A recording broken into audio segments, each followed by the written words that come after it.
Legendary Passages, Episode 57, Theseus and Oedipus. Endings and Beginnings, from Diodorus Siculus, Library of History.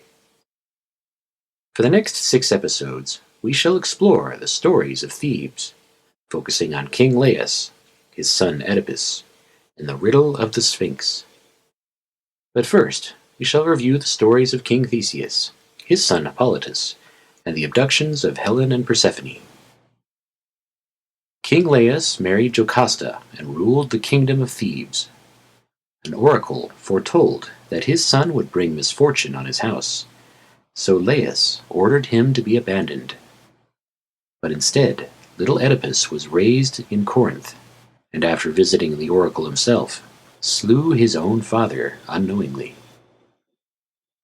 Meanwhile, the monstrous Sphinx ravaged the countryside of Thebes, killing all who could not answer her riddle. Queen Jocasta and the kingdom itself were awarded to Oedipus for solving the riddle and ending her terror. Thus, Oedipus married his mother Jocasta, and together they had twin sons, Eteocles and Polynices, and daughters Ismene and Antigone. Next time, we hear an anthology of stories, including that of Laius and Chrysippus. Theseus and Oedipus, a legendary passage, from Diodorus Siculus, Library of History, translated by C. H. Oldfather. Kingship of Theseus. After Aegeus had died, Theseus, succeeding to the kingship, ruled over the masses in accordance with the laws, and performed many deeds which contributed to the aggrandizement of his native land. The most notable thing which he accomplished was the incorporation of the Thebes, which were small in size, but many in number, into the city of Athens. Since from that time on, the Athenians were filled with pride by reason of the importance of their state, and aspired to the leadership of the Greeks. But for our part, now that we have set forth these facts at sufficient length, we shall record what remains to be said about Theseus. Phaedra and Hippolytus. Deucalion, the eldest of the sons of Minos, while he was ruler of Crete, formed an alliance with the Athenians, and united his own sister Phaedra in marriage to Theseus. After the marriage, Theseus sent his son Hippolytus, who had been born to him by the Amazon, to Troezen to be reared among the brothers of Aethra, and by Phaedra he begat Acamas and Demophon. A short time after this, Hippolytus returned to Athens for the celebration of the mysteries, and Phaedra, becoming enamored of him because of his beauty, at that time, after he had returned to Troezen, erected a temple of Aphrodite beside the Acropolis, at the place whence one can look across and see Troezen. But at a later time, when she was stopping together with Theseus at the home of Pythias, she asked Hippolytus to lie with her. Upon his refusal to do so, Phaedra, they say, was vexed, and on her return to Athens, she told Theseus that Hippolytus had proposed lying with her. And since Theseus had his doubts about the accusation, he sent for Hippolytus in order to put him to the test, whereupon Phaedra, fearing the results of the examination, hanged herself. As for Hippolytus, who was driving a chariot when he heard of the accusation, he was so distraught in spirit that the horses got out of control and ran away with him, and in the event the chariot was smashed to bits, and the youth, becoming entangled in the leather thongs, was dragged along till he died. Hippolytus, then, since he had ended his life because of his chastity, received at the hands of the Troezenians honors equal to those offered to the gods. But Theseus, when after these happenings he was overpowered by a rival faction and banished from his native land, met his death on foreign soil. The Athenians, however, repenting of what they had done, brought back his bones and accorded him honors equal to those offered to the gods. And they set aside in Athens a sacred precinct which enjoyed the right of sanctuary, and was called after him the Theseum. Theseus and Helen. Since we have dutifully set forth the story of Theseus, we shall discuss in turn the rape of Helen and the wooing of Persephone by Pirithous. For these deeds are interwoven with the affairs of Theseus. Pirithous, we are told, the son of Ixion, when his wife Hippodamia died, leaving behind her a son Hippolytus, came to visit Theseus at Athens. And finding on his arrival that Phaedra, the wife of Theseus, was dead, he persuaded him to seize and carry off Helen, the daughter of Leda and Zeus, who was only 10 years of age, but excelled all women in beauty. When they arrived in Lacedaemon with a number of companions, and had found a favorable occasion, they assisted each other in seizing Helen and carrying her off to Athens. Thereupon they agreed among themselves to cast lots, and the one who had drawn the lot was to marry Helen, and aid the other in getting another woman as wife, and in so doing endure any danger. When they had exchanged oaths to this effect, they cast lots, and it turned out that by the lot Theseus won her. Theseus, then, got the maiden for his own, in the manner we have described.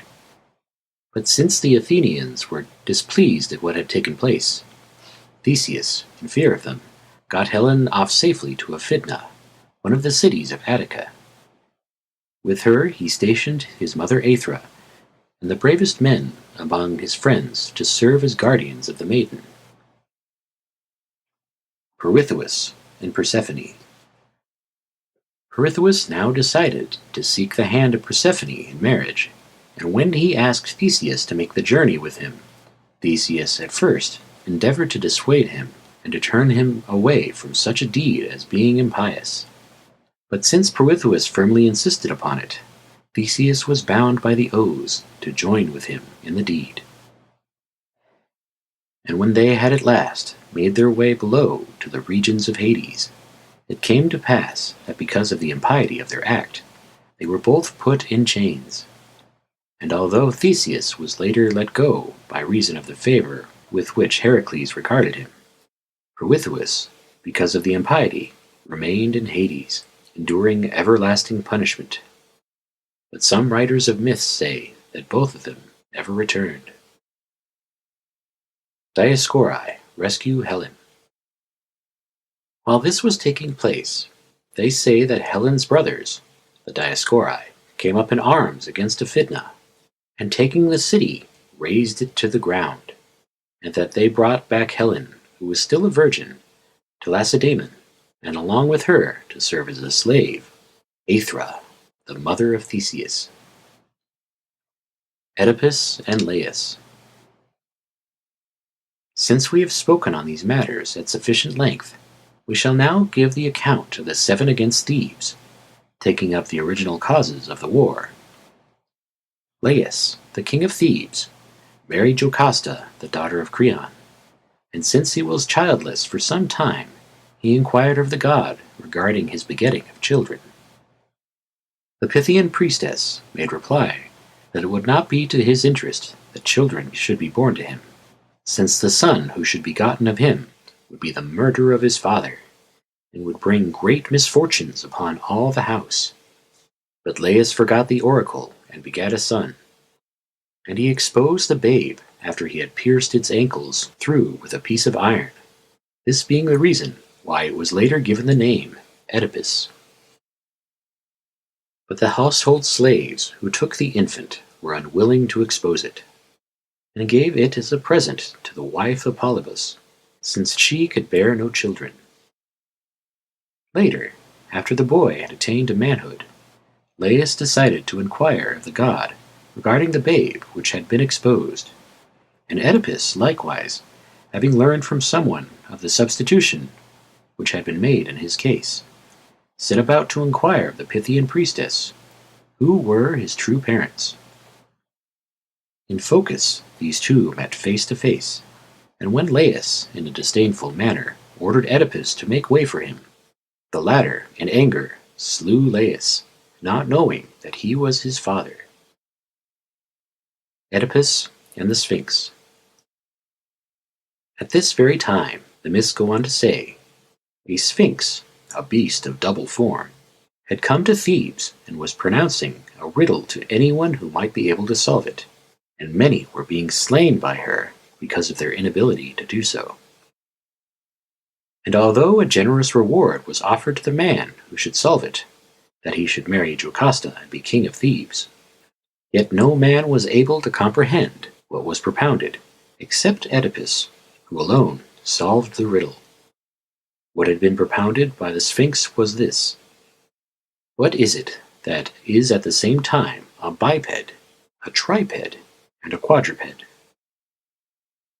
And while all the rest were perplexed, Oedipus declared that the animal proposed in the riddle was man, since as an infant he is a quadruped, when grown a biped, and in old age a triped, using, because of his infirmity, a staff.